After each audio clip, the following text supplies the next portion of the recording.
Hi, I'm Cassandra Jimmy. I'm Emma Johns. I am Jalissa Colazo. Hi, my name is Rob Caruso. This is Close Up in Washington, D.C. 2012.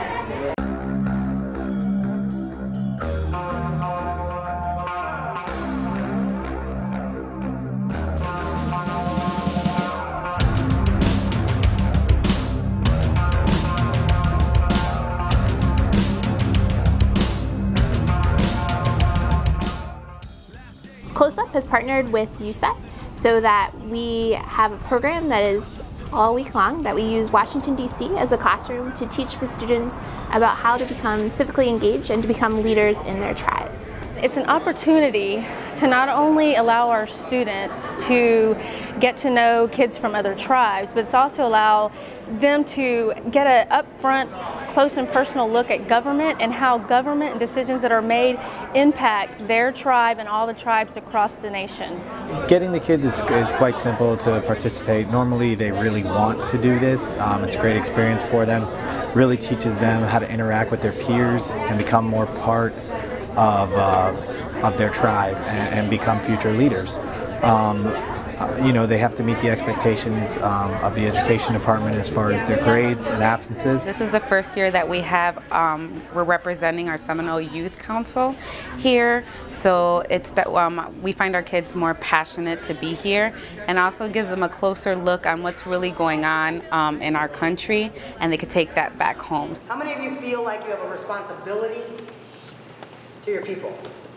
Currently, they're doing their tribal action initiatives, so the students are working through looking at issues in their local communities, and then they're coming up with solutions for those issues. And they'll work through those, and tonight at the USET reception, they'll give presentations on what they've come up with this evening.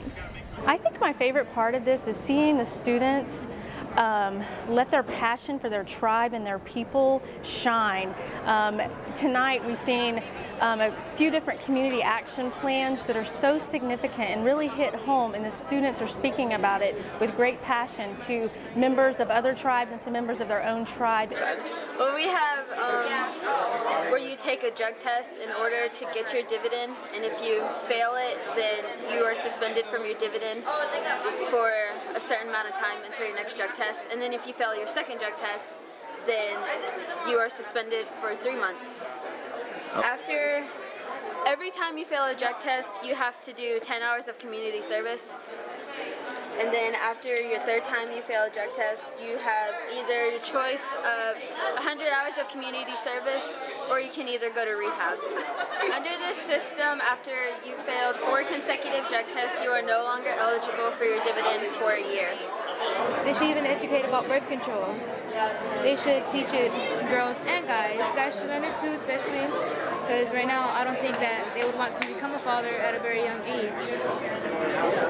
Especially in STDs, you know, there's risk for this.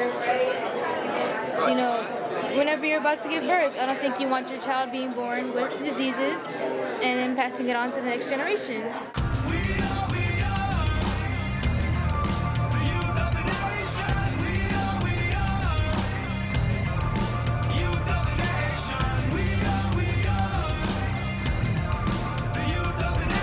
Well, I'm in D.C. because my sibling, my sister Alexis Jimmy, is currently here, and she asked me to come here to come as a chaperone, which I came here before and I wanted her to experience what I went through, learning all of this, because this is a learning experience, and I want her to see, like, you know, not only the sightseeing, but what other tribes are going through as well. I'm Raymond, and I'm from Laxfama, Wisconsin. Our tribe is Ojibwe, and I am part of the Waswaganing Youth Council. And what we have here is we're trying to get our youth involved in activities and such, and we're trying to keep them away from bad influences such as drugs, drinking, gangs. My week so far in Washington, D.C. has really blown right past my expectations. I've expected to come here and not really be excited.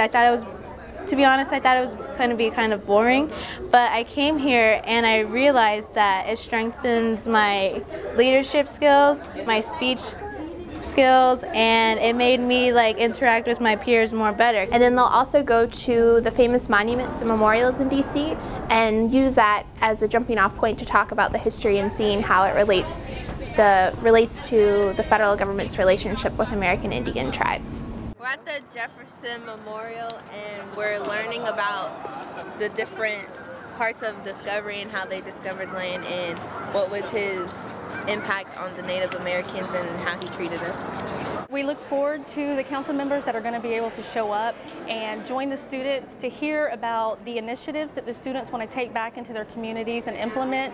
Any type of interaction our students can have with the councilman is always a great, great blessing to work together. Seneca Nation, where are you? I think that if anything comes away from it, it's their growth and their interest in making their tribe and their people and their communities a better place.